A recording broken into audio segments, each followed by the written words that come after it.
내가 만일 이 책에 기록한 이 율법의 모든 말씀을 지켜 행하지 아니하고 내 하나님 여호와라 하는 영화롭고 두려운 이름을 경외하지 아니하면 여호와께서 내 재앙과 내 자손의 재앙을 극렬하게 하시리니 그 재앙이 크고 오래고 그 질병이 중하고 오래일 것이라.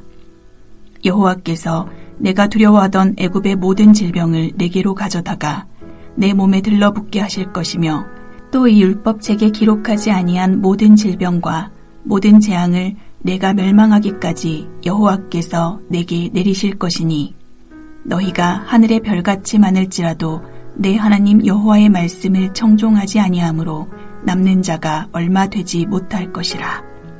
여호와께서 너희에게 선을 행하시고 너희를 번성하게 하시기를 기뻐하시던 것 같이 이제는 여호와께서 너희를 망하게 하시며 멸하시기를 기뻐하시리니 너희가 들어가 차지할 땅에서 뽑힐 것이요 여호와께서 너를 땅 이 끝에서 저 끝까지 만민 중에 흩으시리니 내가 그곳에서 너와 내 조상들이 알지 못하던 목석 우상을 섬길 것이라.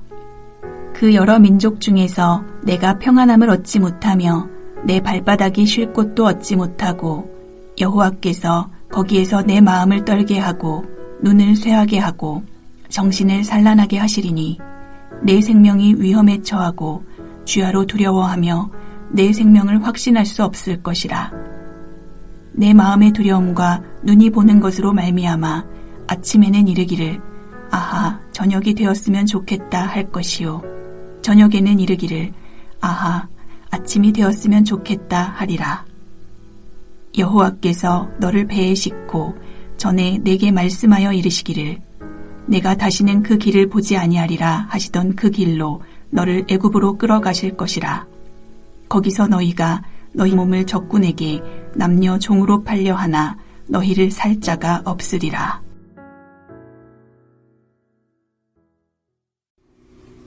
오늘 본문은 저주를 선언하는 말씀에 대한 마지막 단락입니다. 58절에 율법의 모든 말씀을 지켜 행하지 아니하고 또 여호와의 이름을 경외하지 않는다면 여기에 대한 하나님의 반응은 무엇입니까? 당대의 이스라엘 백성들 뿐만 아니라 그 자손에게까지 재앙을 내리실 것이며 그 재앙은 크고 오래 갈 것이라고 말합니다. 도대체 여호와의 율법이 무엇이길래 이 모든 재앙이 임하는 것입니까? 율법은 하나님과 맺은 언약을 의미합니다. 거듭 언급한 것처럼 율법은 이스라엘이라는 사회를 유지하기 위해 주어진 법률이나 혹은 바람직한 윤리적 계명 같은 것이 아닙니다. 하나님 앞에서 하나님의 백성으로 사는 것이 무엇인지를 보여주는 행위입니다. 율법을 불순종한다는 것은 하나님을 거역하는 것이고 그분을 경외하지 않는 행동이며 하나님과 대적하는 것이고 하나님을 무시하는 행동입니다. 이처럼 사람이 하나님을 무시하고 싸운다면 어떻게 되겠습니까? 그러므로 말씀에 대한 불순종은 언약을 파기할 뿐만 아니라 약속된 모든 복을 취소시켜 버립니다.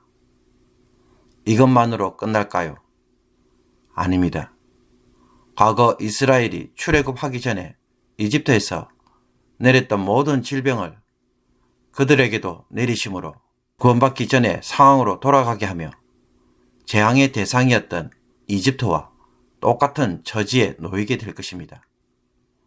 그리고 율법책에 기록되지 않은 모든 질병과 재앙까지 더해서 받을 것입니다. 그리고 하늘의 별과 같이 크게 번성할 것이라고 하셨는데 이제는 정반대로 몇 사람만 겨우 남게 되며 뿌리를 뽑듯 이스라엘 백성들이 그 땅에서 뿌리가 뽑힘으로 망하게 되고 멸하시는 일을 하실 것입니다. 하나님의 약속의 땅에서 뽑혀버린 이스라엘은 사방으로 흩어져서 이방인의 땅에서 그들이 그토록 좋아했던 우상을 섬기며 언제 어떻게 될지 몰라서 평안과 쉼을 전혀 누리지 못하고 매일 두려움 속에 살아가는 불쌍한 처지가 될 것입니다. 과거 하나님은 이스라엘을 출애굽시킬 때 다시는 그 길을 보지 아니하리라고 하였지만 이스라엘은 하나님의 백성이 되기보다는 이집트의 종이 되는 길을 걸어갔기에 애굽으로 내려가 종으로 팔려가도록 하실 것이라고 말씀합니다. 그러므로 이스라엘이 율법에 불순종하게 될 때 그들은 결국 어떤 처지가 될 수밖에 없습니까? 오늘 본문을 보면 반복적으로 등장하는 단어들이 있습니다. 그것은 애굽이라는 단어입니다. 애굽에서 종살이하던 상태로 다시 돌아가서 애굽과 같이 진노의 대상, 심판의 대상이 되는 것이 이스라엘이 다시 경험하게 될 자리라는 것입니다. 애굽에 스스로 되팔려 나가는 종의 신세, 이것이 이스라엘이 직면하게 될 미래의 모습인 것입니다. 그들 스스로 구원의 이전 상태로 되돌아가는 것입니다. 따라서 하나님이 저주를 통해서 거듭 강조하시는 것이 무엇입니까? 너희들은 정말로 다시 애굽의 노예적 삶으로 되돌아가고 싶느냐라는 것입니다. 그런데 이와 달리 사탄은 우리에게 어떻게 유혹합니까?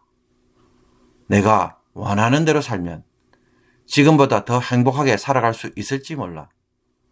더 많은 것을 자유롭게 할 수 있고 더 잘 살 수 있으며 더 많은 것을 마음껏 성취할 수 있을 것이야 라고 도리어 속입니다. 율법에 대한 불순종은 하나님과의 언약이 파기되기 때문에 필연적으로 절망과 파멸로 갈 수밖에 없는데도 사탄은 항상 정반대의 메시지를 던지는 것입니다. 아니야, 더 멋진 삶이 너를 기다리고 있어 라고 부추기면서 하나님 없이 한번 멋있게 살아보라고 권합니다. 그렇다면 누구의 말에 귀를 기울여야 하겠습니까? 누구의 말이 과연 진리일까요? 안타깝게도 우리는 하나님의 저주보다는 사탄의 달콤한 말이 더 진리인 것처럼 여깁니다. 하나님은 그 선악과를 먹으면 정령 죽으리라 라고 말했는데도 우리는 눈이 밝아져서 하나님과 같이 된다는 사탄의 말에 아직도 끌리는 것입니다. 사탄의 말에 속임을 당한 아담을 볼 때 우리는 아담을 조롱하면서 나라면 절대로 그렇게 하지 않을 것이라고 말하지만 정작 현실에서는 우리 역시 어떻게 행동합니까? 여전히 또 속아 넘어가서 하나님을 벗어나 마음대로 살 때 더 나은 미래가 나를 열렬히 환영해 줄 것처럼 착각하고 따라갑니다.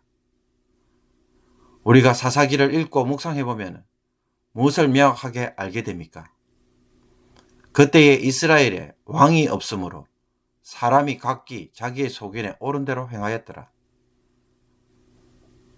하나님을 무시하고 자기 소견대로 행할 때 어떤 일이 일어나는지를 보여주는 것이 바로 사사기 이야기입니다.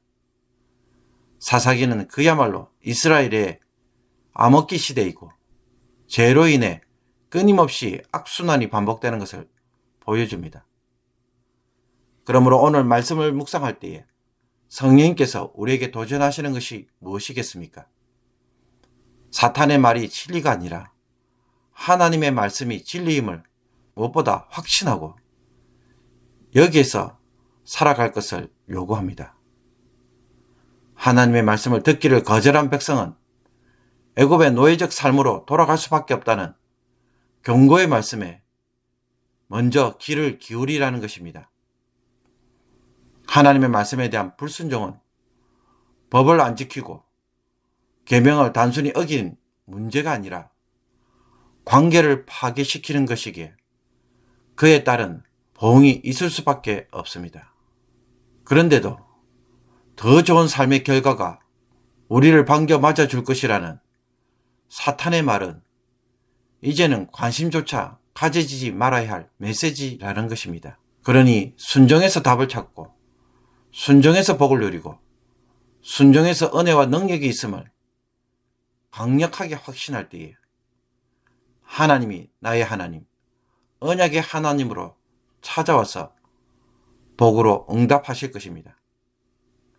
이 단순한 관계의 진리를 신앙의 기초로 삼음으로써 사탄의 유혹에 넘어가서 도리어 파멸의 자리에 이르지 않기를 주님의 이름으로 축복합니다.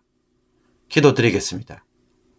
하나님, 하나님의 말씀으로 세상을 창조하시고 온 만물이 하나님의 말씀에 순종함으로 견고히 서고 질서를 따라 아름답게 유지되고 있음을 다시 한번 묵상합니다. 이 말씀을 벗어날 때 나의 삶도 무너질 수밖에 없음을 이제는 확실히 깨닫고 저주와 재앙으로 달려가는 자가 되지 않게 하옵소서. 절망과 낙심에서 다시 살 수 있는 길은 하나님에 대한 순종이 있음을 굳게 세우게 하옵소서. 내 힘으로 세우려고 하다가 평생을 방황하는 자가 되지 않게 하옵소서. 거짓된 진리에 이제는 우리의 마음이 빼앗기는 일이 없게 하여 주옵소서. 주님처럼 십자가의 순종의 길에서 부활의 능력이 주어짐을 저희들도 체험하게 하옵소서. 예수 그리스도의 이름으로 기도합나이다. 아멘.